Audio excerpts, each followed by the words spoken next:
Por favor, Palestrinha, brilhante aí. Muito obrigado mais uma vez. Leandro Romeu e Jorge Calil. É um prazer estar com vocês hoje aqui para discutirmos uma temática tão atual e que tem uma importância crucial, não só para o Brasil, mas para o mundo todo, né? Haja vista que vivemos uma urgência na saúde pública mundial. E a Sociedade Brasileira de Cardiologia, que na próxima sexta completa 77 anos, mas não quer se aposentar, né, a despeito da reforma da Previdência que foi aprovada no ano passado, ela tem a sua contribuição a dar. Né? E, para mim, a principal lição que nós temos que levar para casa desse pós-pandemia, que ainda está longe de chegar, é que nós precisamos fortalecer o nosso sistema de saúde, sobretudo o sistema público de saúde, porque é ele que vai nos socorrer em uma ambiência como essa, em um país continental como é o Brasil, tem 5.570 municípios, tem uma gestão plena, municipalizada em boa parte desses municípios, e que o nosso diploma legal, a nossa Constituição, deixou bem claro que a saúde é um direito de todos e é um dever de Estado, garantido mediante políticas sociais e econômicas. Nós temos que pugnar pela sustentabilidade desse sistema de saúde e pela consecução de políticas públicas capazes de mudar os indicadores de saúde pública, sobretudo nas áreas que nos são desfavoráveis, como é o caso das doenças cardiovasculares. Nós vivemos uma verdadeira pandemia de doenças cardiovasculares, né? Porque no mundo nós temos 500 milhão de pessoas com doenças do coração, nós temos 18 milhões de óbitos, e no Brasil são 14 milhões de indivíduos com doenças do coração e mais de 380 mil óbitos por doenças cardiovasculares todos os anos. Acresce a esse verdadeiro cenário, essa miríade de problemas, o problema da pandemia da Covid-19, né? Que já entre nós já vitima mais gente do que infarto do miocárdio. Nós fizemos uma pesquisa com a ARPA Brasil, que é a Associação dos Registradores de Pessoas Naturais, e detectamos que no ano de 2020 o excesso de mortalidade se deve, sobretudo, em relação à Covid-19 e às síndromes respiratórias agudas graves, né? Inclusive porque essa doença também afeta, sobretudo, indivíduos com comorbidades, como já foi citado aqui, né? Então, um cenário de grandes desafios. Para a cardiologia, nós temos impacto na chamada primeira onda, que é aquela que versa sobre o efeito da Covid-19 e as suas complicações agudas. A segunda onda é a restrição de cuidados em indivíduos que têm doenças agudas, como são as doenças cardiovasculares. A terceira, das doenças crônicas. E a quarta, o impacto econômico de tudo isso, psíquico, esgotamento e tudo mais. Isso impacta na cardiologia fortemente, né? Então, a nós cabe o desafio de propor soluções. Os problemas nós já sabemos, né? As soluções passam por melhoria da eficiência do sistema de saúde, sobretudo do sistema público. Nós não temos um tratamento que seja eficaz, ou pelo menos cientificamente comprovado eficaz contra o vírus, mas aqueles que mais precisam, que são os doentes mais graves, eles precisam de ter terapia intensiva de qualidade. Aí a pergunta é, nós temos? Isso é um problema de hoje ou isso é um problema de sempre? Talvez, em relação ao número de leitos por 100 mil habitantes, a relação do Brasil não seja tão desfavorável assim. O estado de São Paulo deve ter uma relação próxima ao que acontece no Reino Unido, na Itália.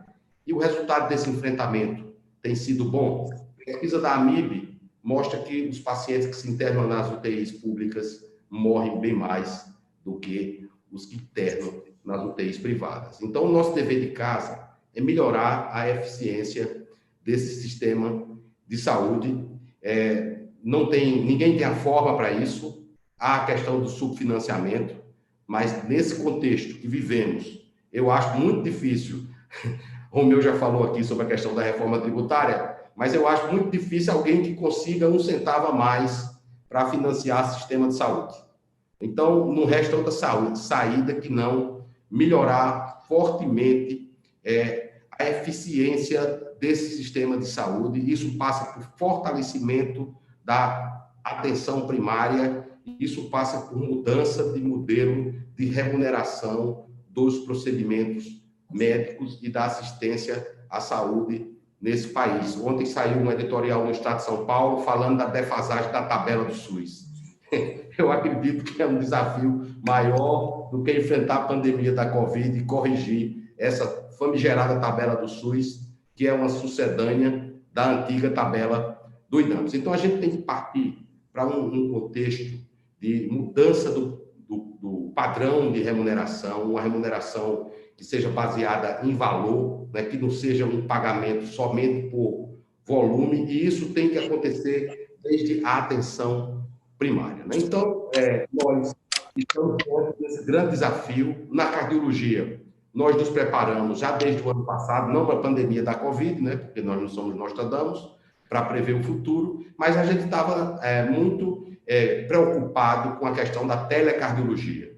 2019 foi um ano onde os médicos tiveram um surto corporativista muito forte, contra uma resolução do Conselho Federal de Medicina que ampliava a telemedicina, a aplicabilidade da telemedicina, e nós, na SBC, fizemos uma diretriz de telecardiologia. Eu acho que a primeira e única diretriz de uma sociedade científica a respeito de telemedicina. E o cuidado que nós tivemos, buscar onde há evidência científica concreta da aplicabilidade desses métodos. Né? Então, vem a pandemia, e aí o que nós fizemos no ano passado foi absolutamente útil para esse ano, porque a gente sabe que há evidência científica de boa qualidade acerca do especialista dando suporte a um médico que está na atenção primária, do uso do teleeletrocardiograma, do uso do telemonitoramento. Enfim, há cenários que são muito importantes para que nós consigamos desenvolvê-los nesse pós-pandemia. Fundamental também é ter dados confiáveis. A Sociedade Brasileira de Cardiologia,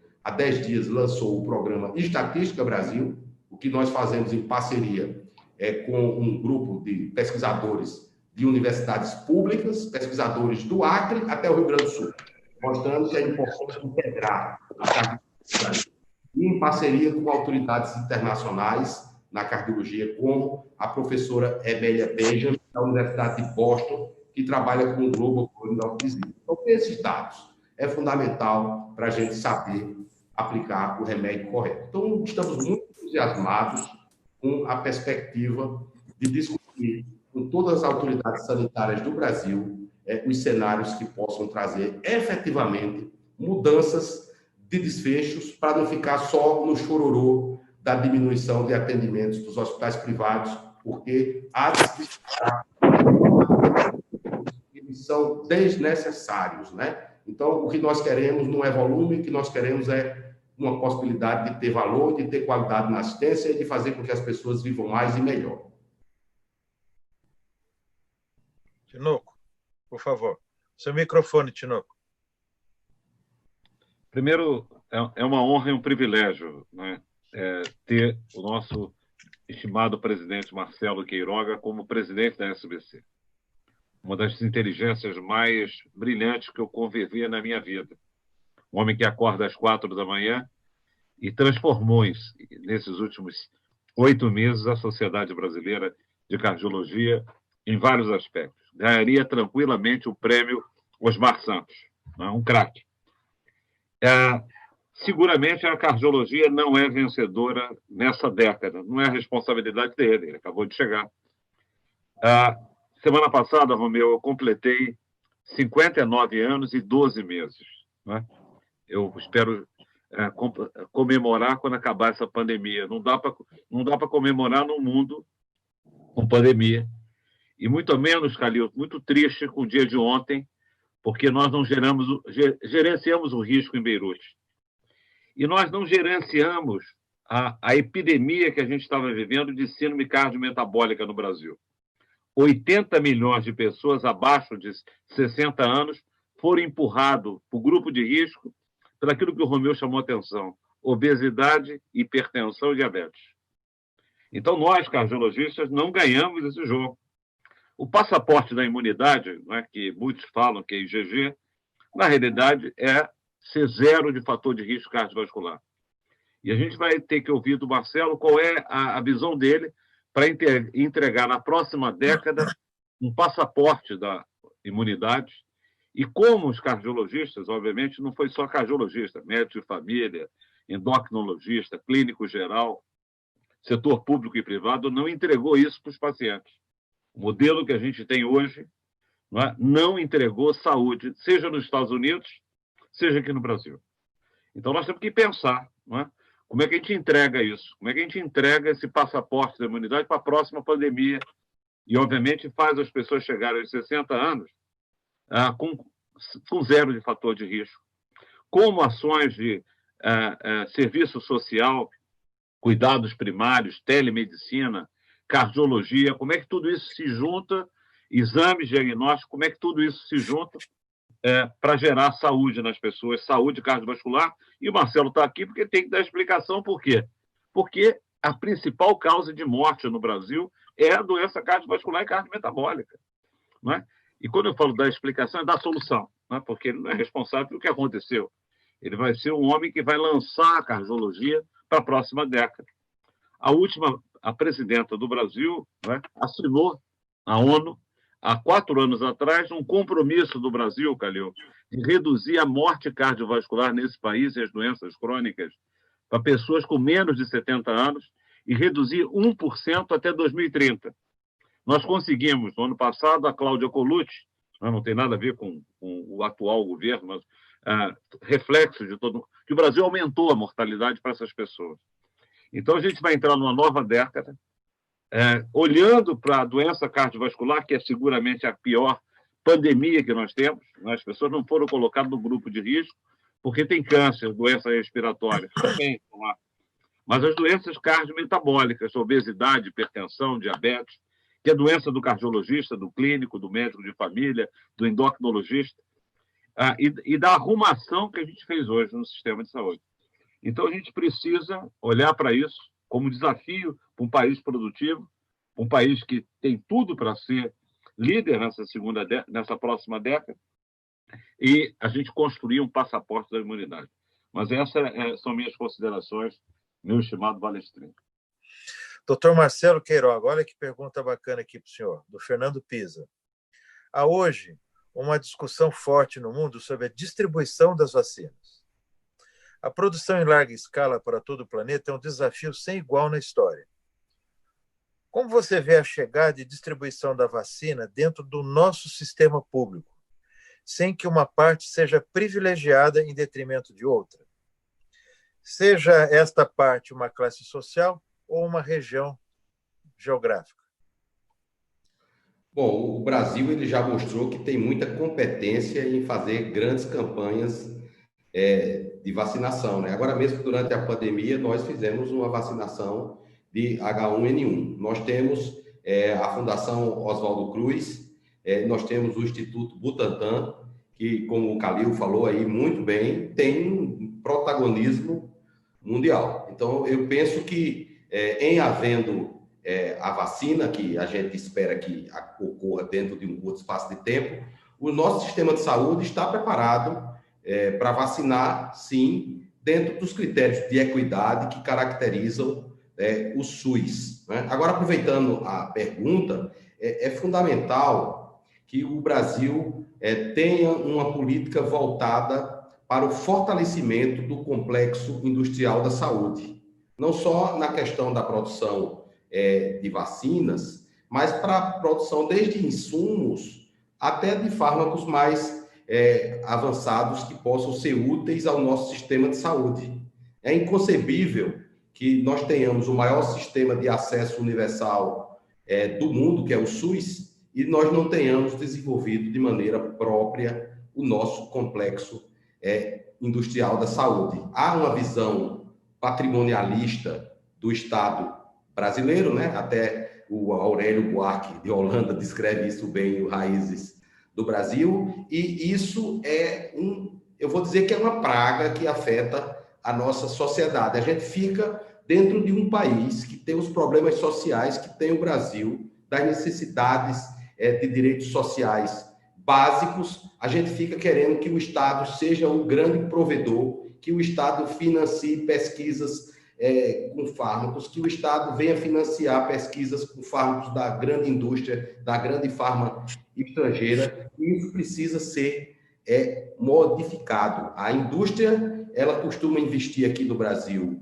no marketing, né? E a cardiologia é um terreno muito fértil para esse tipo de investimento no marketing. Nós temos um festival de acrônimos, de grandes ensaios clínicos. Os pacientes aqui das pesquisas, eles são recrutados aqui, mas isso não tem nada de pesquisa nacional, e isso precisa ser modificado. A indústria quer vender para o nosso sistema de saúde, ela vai ter que investir em pesquisa aqui no Brasil. Está havendo uma mudança agora na legislação da pesquisa, é um projeto de lei que foi aprovado no Senado, de iniciativa da senadora Ana Amélia Lemos, do senador Valdemir Boca e do senador Walter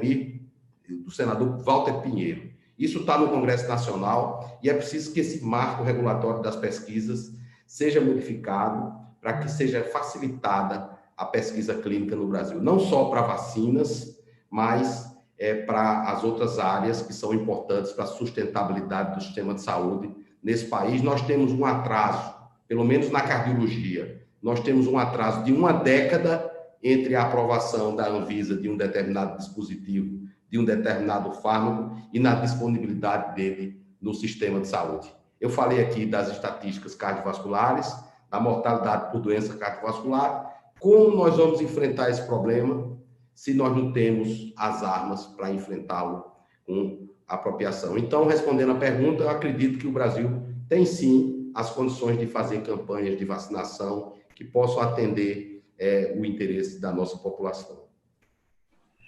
Marcelo, outra pergunta aqui, na realidade vou fazer essa pergunta aqui, vou fazer para o Dr. Marcelo Queiroga. Os efeitos da pandemia, também é do Rafael, lá de Santa Catarina. Os efeitos da pandemia de Covid-19 claramente impactaram o mundo, o Brasil e os estados brasileiros em tempos diferentes. A tão temida segunda onda já está acontecendo em alguns países. Hoje mesmo, acho que todo mundo deve ter lido a notícia a respeito de uma segunda onda lá na Alemanha, né? Saiu no Estadão, saiu em outros jornais. Quando olhamos os gráficos da Johns Hopkins, por exemplo, qual é a sua visão para o aparecimento da segunda onda, haja visto que o assunto está pairando sobre retomada? A gente aqui ainda está enfrentando a primeira onda, né? A gente está nesse platô que não cai, né? A gente estabilizou num número de óbitos elevado e a gente não sabe quando é que essa primeira onda vai acabar. Já se fala na segunda, né? Realmente é preocupante. A ideia minha é que só tenhamos uma condição de combater isso com eficácia com a vacinação. Fora isso, são as medidas de distanciamento social, as medidas de bloqueio do vírus, como o uso de máscaras, higiene adequada das mãos, higiene da tosse, o diagnóstico correto dos pacientes, as quarentenas, o isolamento dos contactantes, tudo isso no sentido de preparar melhor o sistema de saúde, né? Essa segunda onda preocupa nós, mas, por outro lado, não se pode parar o país de uma maneira total, porque isso gera também consequências muito sérias, gera implicações que podem ser igual ou até pior do que a própria pandemia, né? Então, o que nós precisaríamos era de ter mais harmonia na gestão da saúde no Brasil, porque a gente tem mensagens que muitas vezes elas são contraditórias, não é? E isso deixa a população um pouco confusa, né? Parece que agora a coisa está mais calma, né?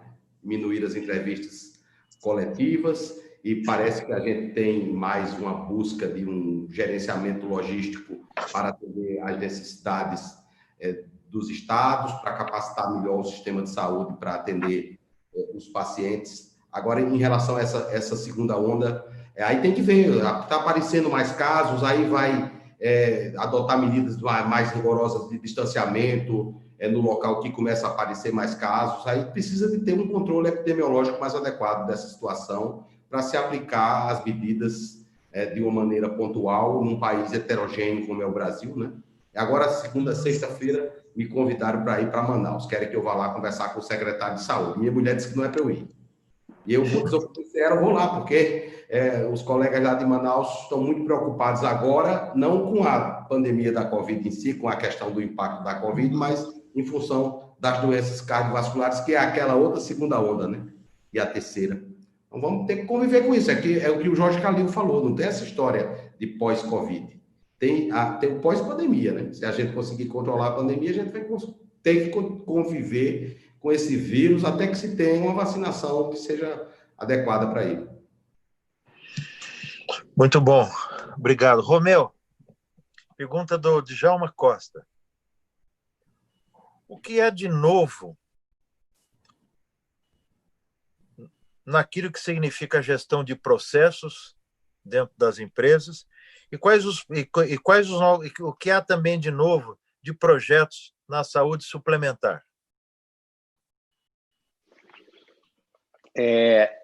Na saúde suplementar, o que há de novo, quer dizer, a gente vê que, primeiro, eu vejo uma transformação digital grande acontecendo na saúde, principalmente lá fora, e acho que o Brasil está caminhando para isso também.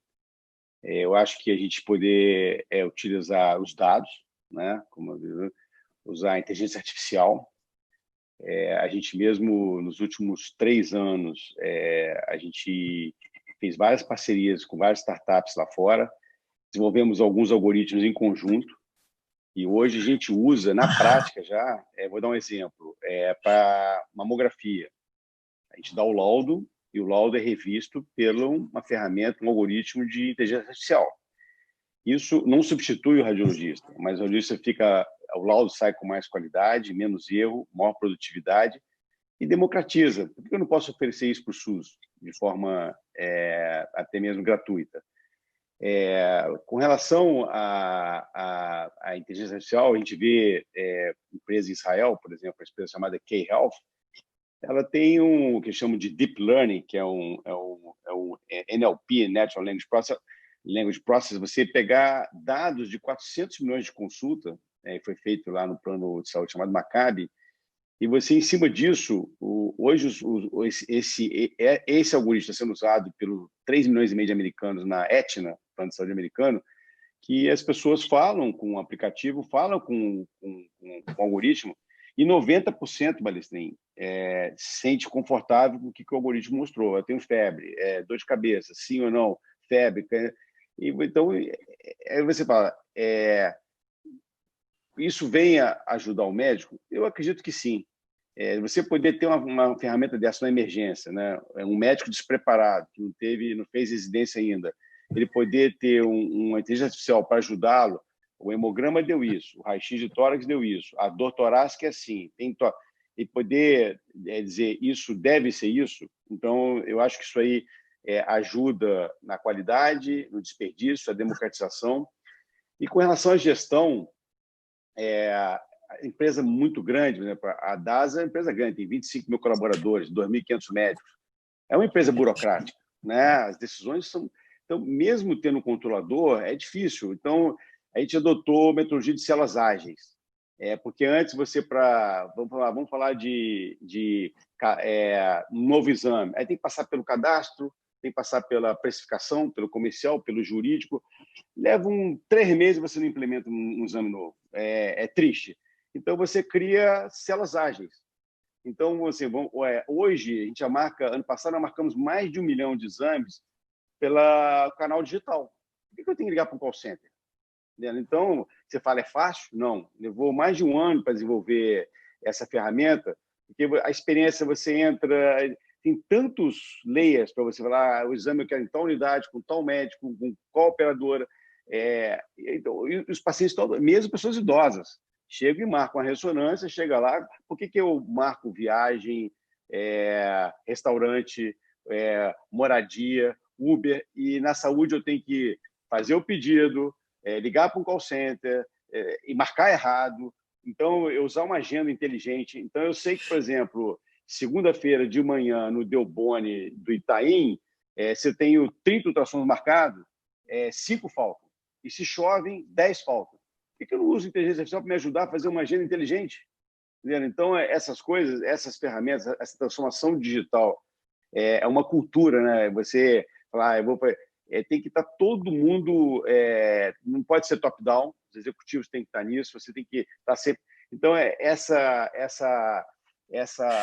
nós somos muito atrasados, né? A gente olha o mercado financeiro, é muito na frente da gente. Então, nós temos que ter a transformação digital, temos que compartilhar dados. O dono dos dados é o paciente, não sou eu, não é o hospital. Então, isso tudo eu acho que torna-se a saúde mais sustentável, mais eficiente. Muito bom. Eu fico imaginando se o nosso CFM patinou tanto por conta da telemedicina, né, Queiroga? Imagina, então, dizer que o paciente vai conversar com o telefone celular e vai sair com uma possível resposta. Então, capaz de fazer uma campanha contra a Apple, né? Mas vamos lá, doutor Jorge Calil. Uma pergunta aqui para o senhor, e acho que a gente já está encaminhando para os nossos finalmente, né?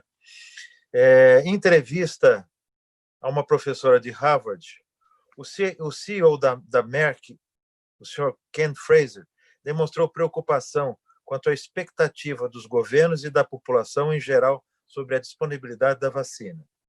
O senhor concorda que esta expectativa, no sentido da pressão por resultados rápidos, pode comprometer a qualidade dos estudos que estão em andamento e, consequentemente, a eficácia e segurança das vacinas que estarão disponíveis? Excelente pergunta.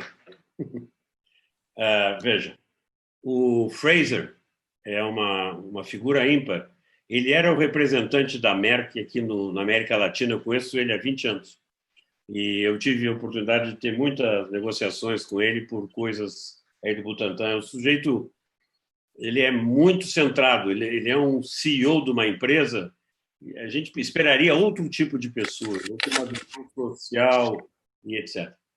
Eu sempre falo, quando dizem assim para mim, um jornalista, por exemplo, ou mesmo você podia perguntar, Valentim, dizem que nós vamos ter a vacina em setembro. O que eu acho? O que você acha, me dizem? Eu pergunto para você, quem é que te disse que teria vacina em setembro? Foi um político? Foi um diretor de marketing de uma empresa ou foi um cientista? Eu duvido que algum cientista diga que a vacina vai estar pronta em setembro. O Fraser, ele é uma... E a outra coisa, eu só queria complementar, acho que o Queiroga respondeu muito bem sobre o negócio da volta. A nossa volta, nós temos que ser com muita tranquilidade, com todos os cuidados. Por quê? Porque senão vai ter mais casos. Agora, liberando, é claro que vai ter mais casos. Para que se torne uma segunda onda, tem que ser um monte de gente. Mas se a gente liberando em São Paulo, vai ter mais casos. Mas as pessoas têm que fazer o que eu disse na minha primeira frase: identificar os pacientes doentes e isolá-los para que eles não transmitam. Isso pode ser na população, pode ser numa empresa, pode ser na recepção do laboratório da ASA, por exemplo, está ali, tá na recepção, trocou, bom, temos que cuidar, então ali as empresas vão ter que ter sistemas de controle muito claros para que a gente possa isolar as pessoas doentes e, com isso, voltar à atividade. Voltando à atividade, sem dúvida, vai ter mais casos. Agora, o que a gente viu foi um certo exagero, né?